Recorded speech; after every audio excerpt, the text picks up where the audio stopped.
Aries, hi! Welcome to Mr. Queen PH at ito ang inyong reading for the second half of 2024, July to December 2024.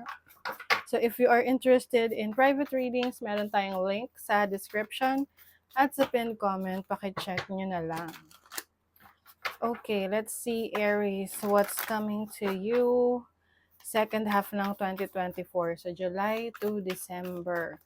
Overall energy. The Emperor, wow. So the Emperor is Aries energy. So I feel like you're going to be full in control of your life ngayong second half ng 2024. Mukhang very structured yung second half ng 2024 for you. Kumbaga yung mga plano mo, naka-layout yan. Lahat ng mga gusto mong ma-accomplish, nakasulat yan. So, kumbaga, you are really determined, no, to make things happen for you. Maari ring merong mga leadership role para sa'yo ngayong second half ng 2024. Pwedeng ikaw ay magiging leader sa company ninyo, no? Or sa work ninyo, pwedeng manager, may positions, no, na mag-open up sa'yo ngayong second half ng 2024. So what is your possible challenge? You have the Ace of Cups. So challenge ninyo is how to express your feelings. Maaring medyo magiging mailap kayo sa romantic connections or sa pag-express ng nararamdaman ninyo. Hindi kayo masyadong magiging, alam yun, open sa feelings ninyo towards someone. Maari ring merong magre-reach out sa inyo para humingi ng tawad or to parang to make up with you, no? Pwedeng meron siyang peace offering, ganyan. But I don't know kung you're going to accept yung peace offering na yan. Maari ring para sa iba, no? If you are single, pwedeng hindi kayo masyado pang open for new relationships. You are focused on bringing balance and bringing order sa buhay ninyo. Okay? Let's see your opportunity. You have the Two of Cups, o biglang may opportunity for relationship. So, yung iba, hindi niya maiiwasan yan. Kung meron talagang person na magpapa-in-love sa inyo, may in-love talaga kayo. Kahit anong iwas niyo dyan. So, yung iba naman, may opportunity for business partnership. So, if you are interested in getting into business, ayan, merong opportunity for you. Yung iba sa inyo rito, kung merong magre-reach out, hingi ng tawad, maaaring ayusin nyo na yun, no? Para wala na kayong mabigat na dinadala from the past. So, let's see your blessing. The blessing is the Four of Wands, stability in your family life, in your home life. Yung iba, merong blessing sa bahay. Let's say, makakapagpa-renovate kayo ng bahay, makakabili kayo ng bahay. Merong celebration within the family. You will also be more creative sa mga gagawin mo, like sa career mo, sa business mo. So, celebration rin kasi yung Four of Wands. Maaring meron kayong ma-achieve na goal ngayong second half ng 2024. It makes sense kasi nga very much determined kayo ngayon. Talagang may gusto kang mapatunayan. What is the Emperor? You have the Four of Pentacles. Yes. This is about structure sa buhay mo, especially sa yung finances, sa yung career. So, yung iba sa inyo, maaring mas marami kayong savings ngayong second half ng 2024. You are focused on having a stable career, stable na business. More on ano rin to family, no? So, focusing on time with your family, taking care of your family's needs. What is the Ace of Cups? You have the Four of Wands. Dalawang beses lumabas yung Four of Wands. So, definitely stability in your life ngayong second half ng 2024. I also see someone like a family member. Maaring may reunion or you will be making peace with a family member na nakasamaan mo ng loob or nagkaroon kayo ng issues before. What is the Two of Cups? You have the Six of Swords. So this is moving on, moving forward. Kung meron kayong nakaaway, nakasamaan ng loob, romantic man yan, friendship, or sa family, you will sort things out. You have the opportunity na mag-move on na doon sa naging issue ninyo, naging problema ninyo. So, I think mapag-uusapan nyo yan ng maayos. And kung nagkaroon man kayo ng challenge, problema sa business partnership or sa kasama ninyo sa trabaho, ngayong second half ng 2024, maaayos nyo, no? Mas gusto nyo na lang na mag-move on para mas maging productive kayo, okay? What is the Four of Wands? You have the Son of Cups. So, as a blessing, some of you, meron kayong mahal sa buhay na merong ma-achieve. Like, can be yung anak nyo or asawa nyo, family member. I also see some sort of success pagdating sa relationship sa extended family. So, example, meron kang anak na naging successful sa kanyang career, sa kanyang trabaho. Yan. Sa business niya. So, a lot of celebration for you. Yung iba naman, I see business proposal. Yung iba, romantic proposal. Pwedeng magkakaroon ng engagement. Oo. So, if you are connecting with someone right now and sa tingin mo, this is the right person. So, kung mag-propose tong person na to sa'yo, then, siya na nga, no?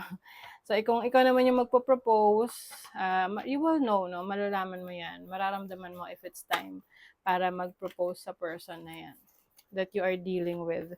So, let's see the energy of money, career, finances. Money, career, learner. You are learning something. May pag-aaralan ka. Pwedeng bagong skill, bagong knowledge na makakapagpaunlad ng iyong kaperahan, trabaho, business, career. Yung iba pwedeng babalik sa pag-aaral or meron kayong online course na iti-take to enhance your knowledge. Someone is going to mentor you. Meron kang teacher, coach that will assist you. I-assist ka sa mga pangangailangan mo, no? Para mas mapaunlad mo ang iyong trabaho, yung career mo, yung business mo. Someone is willing to share their experiences with you. Okay, let's see what else. You have the Ten of Wands. Medyo marami ka lang talagang aasikasuhin ngayong second half ng 2024. A lot of work, a lot of responsibilities. Importante lang dyan, ma-manage mo ng maayos ang iyong schedule. Okay? Para hindi naman masyadong nakakapagod. You also have the Queen of Wands, a lot of travel opportunities for you. Maaring meron ka mga i-explore na bagong trabaho, business, career. Also, mas magiging creative ka ngayong second half ng 2024. So, yung iba sa inyo, pwedeng ang trabaho nyo, ang career nyo is related to your creativity. Ayan. So, let's see naman sa inyong love life. Love life, second half ng 2024 para sa mga Aries. You have trust. Your faith in this relationship is needed. So, mas magtitiwala ka sa person that you're going to deal with. Ooh, my ex-lover. Okay. So, yung iba sa inyo, maaring merong makigulo na person from the past na pwedeng maging dahilan ng trust issues ninyo ng inyong person if you are in a relationship. Ito yung tipong maaring hindi mo inaasahan magkikita kayo somewhere, no? Nakita mo sa isang mall or yung ex mo. Tapos pwedeng nag-usap, nagkamustahan. Tapos pwedeng malaman ng person mo, no, ng current relationship mo. So ingat lang. I mean, kung wala naman talagang issue, 'di ba? You can tell that to your person right away para maiwasan na yung selos. Um, you also have the Fool and the Two of Wands. So, some of you, pwedeng meron kayong papasuking partnership ng business partnership ng romantic person mo. Kumbaga magte-take kayo ng risk. Medyo risky nga lang kasi lalo na kung hindi pa kayo kasal, syempre kung magjowa pa lang kayo, boyfriend, girlfriend, mahirap yung meron kayong business together, tapos paano kung hindi pa pala kayo para sa isa't isa, di pwedeng maging problema yan in the future. So, make sure na ano,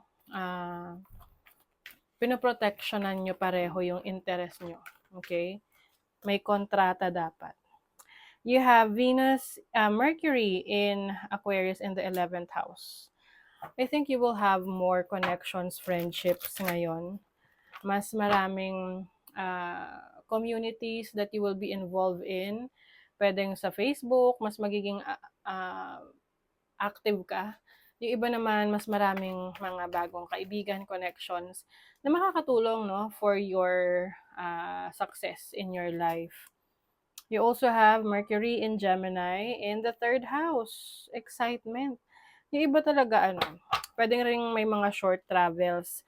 Tapos itong short travels na to, marami kang makikilala na bagong connections. And yung connections na yon may lead to new opportunities. Mas maganda rin kasi na marami kang kakalala para, pag mayroon kang pangangailangan, like example, gusto mo ng recommendations about mga interior designer. So, magiging madali for you na makahingi ng recommendation kasi marami kang pwedeng mapagtanungan. Oo, example lang yon.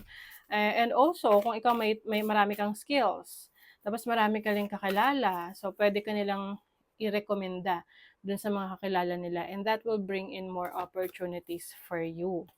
O, 'di ba? Invitation. Maaring marami sa'yo ngayong parang, kumbaga in demand ka, no? Magiging in demand ka ngayong second half ng 2024 dahil sa mga services mo, sa mga kaya mong i-offer, pwede rin sa family mo, magiging in demand ka dahil they will be needing you for your services or yung presence mo, napaka-importante. Okay, the words you speak are an invitation to life, a request to bring energy into form. Choose your words carefully. Ayan. So, maging maingat rin daw sa mga bibitawan mong salita. Make sure that they are positive, something na pang optimistic, no, for optimism na. Alam mo yun, mas maganda yung energy kasi if you are speaking about good things in life, being grateful, and showing strength, no, sa mga challenges na kakaharapin mo. Okay, so that is your reading, Aries. Thank you so much. Bye!